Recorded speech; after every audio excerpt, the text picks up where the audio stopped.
నాయకులు, అదేవిధంగా మహిళా సంఘాల నాయకులు, అదేవిధంగా పేరెంట్స్, గురుకులాల పేరెంట్స్ అసోసియేషన్ నాయకులు అందరికీ కూడా ఉద్యమ వందనాలు. ప్రధానంగా మనం తెలంగాణ సాధించుకున్న తర్వాత, చాలా పోరాటాలు చేసి సాధించుకున్న తర్వాత మన పిల్లల భవిష్యత్తు కోసమే మనం తెలంగాణ సాధించుకున్నాం. మన పిల్లలకు మంచి భవిష్యత్తు ఉండాలని, మంచి విద్య అందాలని, మంచి పోషణకు సంబంధించిన ఆహారం అందాలని కూడా మనం సాధించుకోవడం జరిగింది.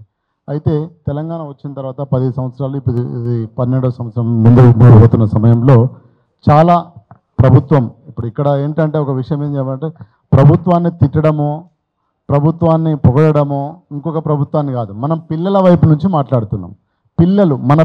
మన బిడ్డలు హాస్టళ్లలో, గురుకుల పాఠశాలలలో అక్కడక్కడ చాలా చోట్ల ఫుడ్ పాయిజన్ అయ్యి చాలా ఇబ్బందులు పడుతున్నారు, చనిపోవడం జరిగింది. దాదాపుగా 100 మంది పిల్లలు కూడా చనిపోవడం జరిగింది.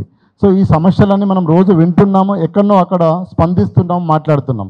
కానీ ప్రభుత్వం దృష్టికి తీసుకుపోయి ప్రభుత్వం ఎవరి కోసం ఉంది? మన కోసం ఉంది, మన బిడ్డల కోసం ఉంది, మనల్ని కాపాడడం కోసం ఉంది. మనం ఎన్నుకున్న ప్రభుత్వం కాబట్టి ఆ ప్రభుత్వంతో మన పిల్లలను కాపాడాల్సిన బాధ్యత వాళ్ళకు ఉందని చెప్తూ, కాపాడాల్సిన బాధ్యత కూడా మనం చెప్పాల్సిన బాధ్యత మన పైన ఉంది.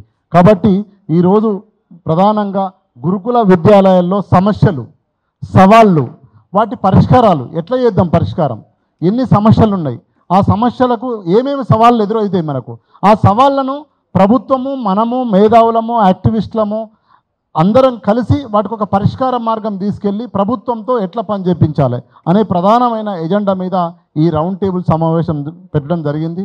ఎందుకంటే మన బిడ్డలు మనం 100 మందిని చంపుకోవడం అంటే ఎంత, వాళ్ళ కడుపు గోస ఎంత ఉంటుందో మనకు తెలుసు. ఎందుకంటే ఒక బిడ్డను చనిపోతే ఆ తల్లి కడుపు కోత ఎంత ఉంటుందో మనకు తెలుసు. సో కాబట్టి ఈ 100 మంది చనిపోయిన తర్వాత కూడా మనం మాట్లాడుకోకపోతే, మనం చర్చించుకోకపోతే మనం బాధ్యత లేని వ్యక్తులుగా ఉండిపోయే పరిస్థితి ఏర్పడుతుంది. కాబట్టి మీ విలువైన సూచనలు, సమాచారాలు ఇవ్వండి. అన్ని మినిట్స్ ద్వారా మనం రాయబడుతుంది.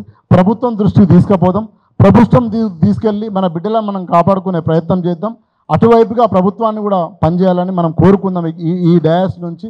కాబట్టి మీరందరూ కూడా ఎవరినో, ఇక్కడ చాలామంది ఈ దాసో శ్రవణ్ అన్న వస్తున్నాడు, అద్దంకి దయాకర్ అన్న వస్తున్నారు, వాళ్ళు అంటున్నారు అన్న ఇదంతా ఇష్యూ అయితే. ఏం ఇష్యూ కాదు, పిల్లల కోసం మాట్లాడుకుందాం. మన పిల్లల భవిష్యత్తు కదా, అందరూ మన పిల్లలే కదా, వాళ్ళ గురించి మాట్లాడుకుందామని చెప్పడం జరిగింది. వాళ్ళందరూ కూడా త్వరలో జాయిన్ అవుతారు. అప్పటి వరకు మీ అమూల్యమైన ఆలోచనలు, మనం ఎట్లా ముందుకు తీసుకెళ్ళాలి, ఈ సమస్యను పరిష్కారం ఎట్లా వైపు తీసుకెళ్ళాలి అనే దాని మీద క్లుప్తంగా మీరు మాట్లాడాల్సిందిగా ఒక్కొక్కరు మంచి సూచనలు ఇస్తే అవన్నీ రాసుకొని మనం తప్పకుండా ప్రభుత్వం దృష్టికి తీసుకెళ్దాం. అదేవిధంగా ఇప్పుడు మనకు గత దాదాపు 3 దశాబ్దాల నుంచి ఎంవి ఫౌండేషన్, వెంకరెడ్డి సారు, శాంతసేన అంటే పిల్లలు, వెంకరెడ్డి సార్ అంటే పిల్లలు ఎక్కడ ఉంటే అక్కడ వెంకరెడ్డి సార్ ఉంటాడు, పిల్లలు ఎక్కడ ఉంటే శాంతసేన మేడం అక్కడ ఉంటుంది, పిల్లలు ఎక్కడ ఉంటే అక్కడ ఎంపీ ఫౌండేషన్ ఉంటుంది మొట్టమొదటిగా. సో ఈ రాష్ట్రంలో దాదాపుగా పిల్లల తండ్రిగా ఈరోజు వెంకరెడ్డి సార్ గారు మనం అందరం పిలుచుకుంటుంటాం. కాబట్టి సారు కూడా ఏ విధంగా మనం ముందుకు పోతే బాగుంటుంది, ఒక దిశను నిర్దేశించాలని, మమ్మల్ని నడిపించాలని, ఈ సమస్యకు పరిష్కార మార్గం కూడా చెప్పాలని ప్రభుత్వం దృష్టికి కూడా మనం తీసుకుపోదామనే ఆలోచనతోని